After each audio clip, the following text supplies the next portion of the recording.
ভকত চাপৰি 16খন গাঁৱৰ লগতে আউনীআটী সত্ৰ তথা বিভিন্ন নামনি মাজুলীৰ বিভিন্ন স্থানলৈ যিটো খুঁটিয়ে ভাবুকিৰ সৃষ্টি কৰি আহিছিল সেই খুঁটিটো বন্ধ কৰাৰ বাবে ঐতিহ্যমণ্ডিত আউনীআটী সত্ৰৰ সত্ৰাধিকাৰ প্ৰভুৱে বিভাগে কাম নকৰিলে, নিজে কাম কৰাৰ কথা উল্লেখ কৰিছিল আৰু তাৰ পাছত বৰ্তমান সময়ত আজিৰ দিনত এই কাম আৰম্ভ কৰিবলৈ ওলাইছে আৰু দেখুৱাইছোঁ যে আউনীআটী সত্ৰৰ সত্ৰাধিকাৰ প্ৰমুখ্যে বিধায়ক আৰু মাজুলী জিলা আয়ুক্তকে ধৰি বিভিন্নজন এই স্থানত উপস্থিত হৈছেহি আৰু এই যি টুনি খুঁটি, এই টুনি খুঁটিৰ মুখতে বন্ধ কৰাৰ বাবে ইতিমধ্যে জলসম্পদ বিভাগে মেগা জিঅ' টিউবেৰে কাম আৰম্ভ কৰিব আৰু এই কামৰ বাবে বৰ্তমান সময়ত চাকি বন্তি প্ৰজ্বলনেৰে শুভাৰম্ভ কৰিবলৈ আগবাঢ়িছে। মই পৰিৱেশটো দেখুৱাই গৈছোঁ আৰু কোনটো স্থানৰ পৰা কাম আৰম্ভ হ'ব সেই স্থান বৰ্তমান সময়ত নিৰ্ধাৰণ কৰা হৈছে যে মেগা জিঅ' টিউবে যিহেতু এই টুনিমুখ বন্ধ কৰাৰ বাবে আঁচনি গ্ৰহণ কৰা হৈছে জলসম্পদ বিভাগৰ দ্বাৰা আৰু জলসম্পদ বিভাগে কাম আৰম্ভ কৰিব আৰু বৰ্তমান সময়ত দেখুৱাইছোঁ এই টুনি খুঁটিৰ বাবেই সমগ্ৰ ভকত চাপৰি 16খন গাঁৱৰ ৰাইজ বৃহত্তৰ নামনি মাজুলী অঞ্চল আৰু আউনীআটী সত্ৰকে ধৰি কেইবাখনো সত্ৰলৈ ভাবুকি আহিছিল আৰু বৰ্তমান সময়ত জলসম্পদ বিভাগে এই মেগা জিঅ' টিউবেৰে এই টুনি খুঁটি মুখতে বন্ধ কৰাৰ পৰিকল্পনা কৰিছে। আউনীআটী সত্ৰৰ সত্ৰাধিকাৰগৰাকীয়ে এই চাকি বন্তি প্ৰজ্বলনেৰে এই কামৰ উদ্বোধন কৰিব। মাজুলীৰ বিধায়ক ভুৱন গাম, মাজুলী জিলা আয়ুক্ত ৰাতুল চন্দ্ৰ পাঠককে ধৰি বিভিন্নজন ব্যক্তি উপস্থিত আছে। ভকত চাপৰিবাসী ৰাইজ উপস্থিত আছে। পৰিৱেশটো দেখুৱাইছোঁ আৰু সত্ৰাধিকাৰগৰাকীয়ে যিটো স্থানৰ পৰা কাম আৰম্ভ হ'ব সেই স্থানত বৰ্তমান সময়ত ৰাইজৰ জয়ধ্বনিৰ মাজত এয়া খুঁটা স্থাপন কৰা হৈছে আৰু আমি দেখুৱাইছোঁ। আজিৰ পৰা প্ৰায় এমাহ ডেৰ মাহৰ আগতে আমাৰ ভাওনা সমাৰোহৰ ফিল্ডত যেতিয়া আমি কাম কৰি থাকোঁ তেতিয়াই ইঞ্জিনিয়াৰ গোস্বামী ছাৰ আৰু আমাৰ আয়ুক্ত পাঠক ছাৰ গৈ তাত উপস্থিত হৈছিলে আৰু তেখেতসকলক যেতিয়া আমি ক'লোঁ যিটো এটা বাৰ্ণিং প্ৰব্লেম, মাজুলীৰ যিটো জ্বলন্ত সমস্যা, ইয়াৰ ভিতৰত ভকত চাপৰি গড়খাৰণীয়টো জ্বলন্ত সমস্যা। গতিকে আপোনাসকলে ইয়াৰ ক্ষীপ্ৰ এটা আশু সমাধানৰ ব্যৱস্থা কৰক আৰু তেখেতসকলে যেতিয়া আমাক কথা দিছিলে যে এইবাৰ বাৰিষা নহওঁতেই আমি এইটো প্ৰটেকশ্যনৰ ব্যৱস্থা কৰিম, তেতিয়া আমি তেখেতসকলক ক'লোঁ আপোনালোকে দীঘলীয়া হৈছে, কাৰণ বাৰিষাৰ সময়ত আপোনালোকে জিঅ' বেগেই পেলাওক, মেগা বেগেই পেলাওক বা বালিয়ে দিয়ক, চব পানীয়ে উটাই লৈ যাব। গতিকে আপোনালোকে অন্ততঃ জানুৱাৰীত দিয়ক আমাক। তেতিয়া তেখেতসকলে কথা দিছিলে আমাক যে জানুৱাৰীত নোৱাৰিলেও আমি ফেব্ৰুৱাৰীত হ'লেও কামটো কৰি দিম।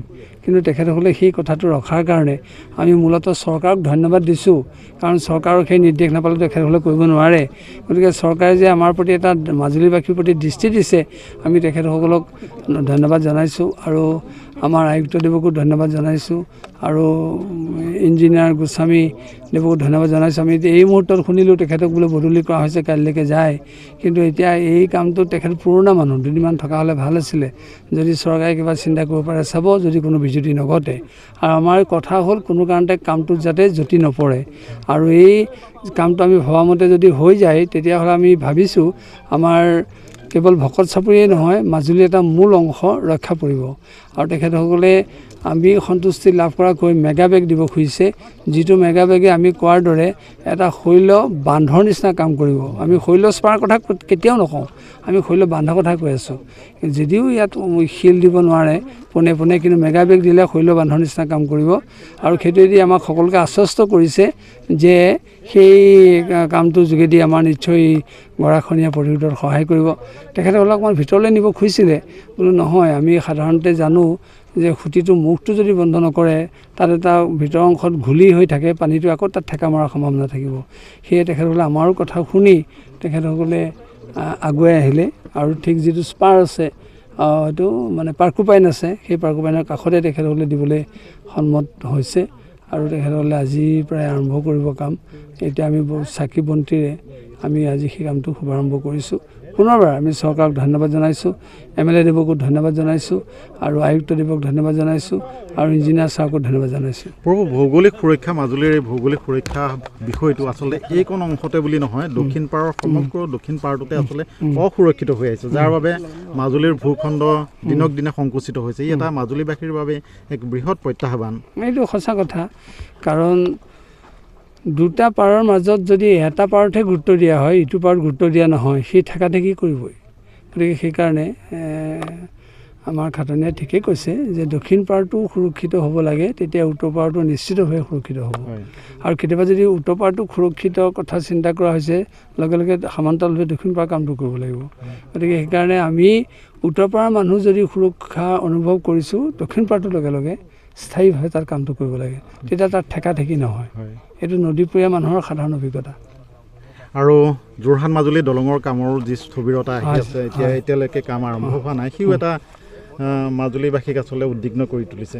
আজি কিন্তু এটা নিউজ পালোঁ, কালি মুখ্যমন্ত্ৰী ডাঙৰীয়াই ক'ৰবাত ঘোষণা কৰিছে যে মাজুলী যোৰহাট যিখন সেতু, সেইটো এইকেইদিনৰ ভিতৰতে কাম আৰম্ভ হ'ব। আৰু আমাৰ আৰু মাজুলীবাসীৰ সেইটোৱে আশা। সেয়ে আমি আজি এই মুহূৰ্তত মাননীয় মুখ্যমন্ত্ৰীদেৱক জনাইছোঁ যে আপুনি ক্ষীপ্ৰতাৰে আমাৰ এই মাজুলী যোৰহাট সংযোগী সেতুখন যদি আৰম্ভ কৰি দিয়ে, আপুনি অনাগত দিনত ৰাইজৰ আশীৰ্বাদ পাব ভূৰি ভূৰি। এই যে ভকত চাপৰি সমস্যাটো সমাধানৰ কাৰণে আপুনি মেগা বেগ পেলোৱাৰ অৰ্ডাৰ দিছে, আদেশ দিছে, তাৰ কাৰণে আপুনি আশীৰ্বাদ পাব। লগতে কওঁ, আমাৰ ব্যক্তিগত স্বাৰ্থ নহয়, কাৰণ য'ত বোলে 7টা বৰসভা পাতিলে যি ফল পায় আৰু 7টা যজ্ঞ কৰিলে যি ফল পায়, এখন ভাওনা কৰিলে সেই ফল পায়। এতিয়া আমাৰ ভাওনা সমাৰোহ চলি আছে, য'ত 23খনকৈ ভাওনা হ'ব। গতিকে আপুনি এই ভাওনাৰ সমাৰোহৰ মাজত এদিন উপস্থিত হওক, কাৰণ আপুনি সেই যজ্ঞ, সেই বৰসবাহৰ ফল লাভ কৰিব। গতিকে আমি আপোনাক কৈছোঁ যে এফালে গৰাখহনীয়া সমস্যাৰ সমাধানৰ কাৰণে আপুনি ব্যৱস্থা লৈছে, তাৰ আপুনি আশীৰ্বাদ পাব, আৰু আপুনি যোৰহাট মাজুলী দলঙৰ ক্ষীপ্ৰতাৰে কাম আৰম্ভ হ'ব বুলি কোৱাৰ কাৰণে আমি ৰাইজ আমাৰ ইতিমধ্যে আশ্বস্ত হৈছে, আপুনি তাৰ আশীৰ্বাদ পাব।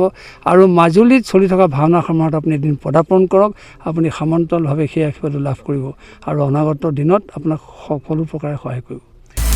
আপুনি বিচৰা বাতৰি পাব কেৱল নিউজ 18 এপত। নিউজ 18 এপ ডাউনলোড কৰিবলৈ স্কেন কৰক এই QR কোড। গুগল প্লে ষ্টৰতো পাব এই নিউজ 18 এপ।